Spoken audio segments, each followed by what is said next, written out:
Hello students, dictation 5 second बाद शुरू होगा।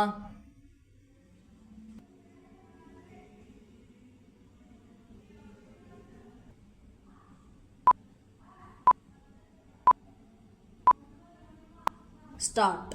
मोदी सरकार के तीसरे कार्यकाल का पहला वर्ष जैसे राजनीतिक वातावरण में पूरा होने जा रहा है, वह इसलिए अधिक उल्लेखनीय है क्योंकि जब इस सरकार ने अपनी तीसरी पारी शुरू की थी तब राजनीतिक माहौल बिल्कुल विपरीत था। ऐसा इसलिए था क्योंकि भाजपा अपने बलबूते बहुमत हासिल नहीं कर सकी थी और उसे सरकार गठन के लिए सहयोगी दलों पर निर्भर होना पड़ा था।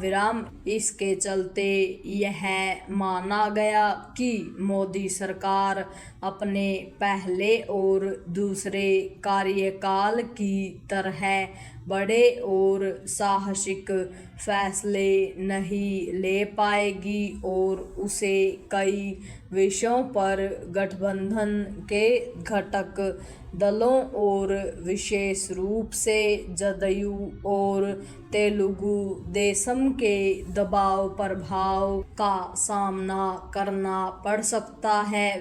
1 साल के कार्यकाल ने इस धारणा को ध्वस्त करते हुए यही स्पष्ट किया कि भाजपा भले ही 240 सीटों तक सीमित रही हो, लेकिन मोदी सरकार अपने एजेंडे को लागू करने के लिए पहले की ही तरह प्रतिबद्ध है।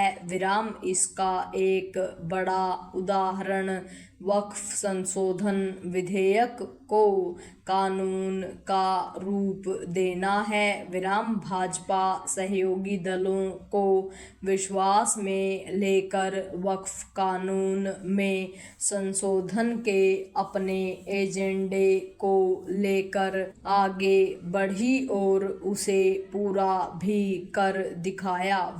इसी तरह वह लोकसभा और विधानसभाओं के चुनाव एक साथ कराने के अपने एजेंडे पर आगे बढ़ रही है। अब यह भी स्पष्ट हो गया है कि देश को अगले वर्ष मार्च तक माओवाद से मुक्त करा लिया जाएगा। पैरा मोदी सरकार किस तरह साहसिक फैसले लेने में समर्थ है, इसका सबसे बड़ा उदाहरण है ऑपरेशन सिंदूर।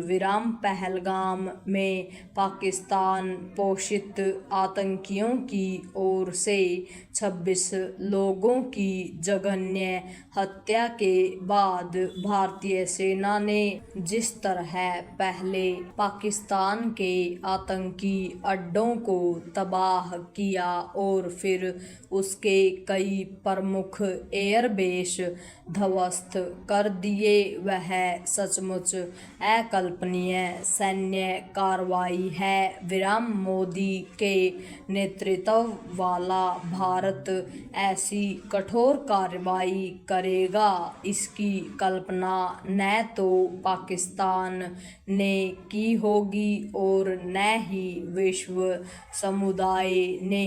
मोदी सरकार ने देश और दुनिया को दिखाया कि भारत को आतंकवाद से लड़ना आता है। इसका एक और प्रमाण पाकिस्तान से किए गए सिंधु जल समझौते को स्थगित करना भी है।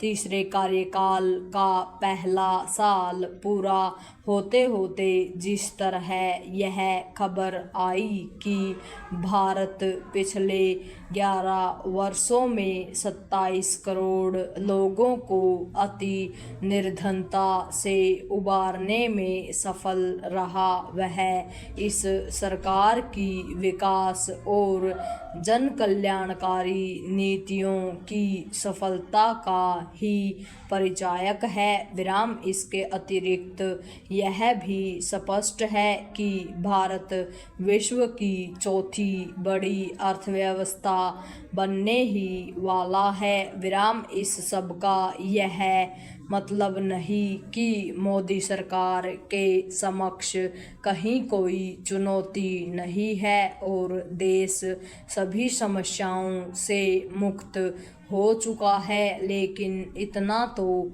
है ही कि विपक्ष और विशेष रूप से कांग्रेस को इस सरकार की रीति नीति की आलोचना करते समय अपने घनघोर नकारात्मक रवैये का परित्याग करना होगा। पूर्ण विराम।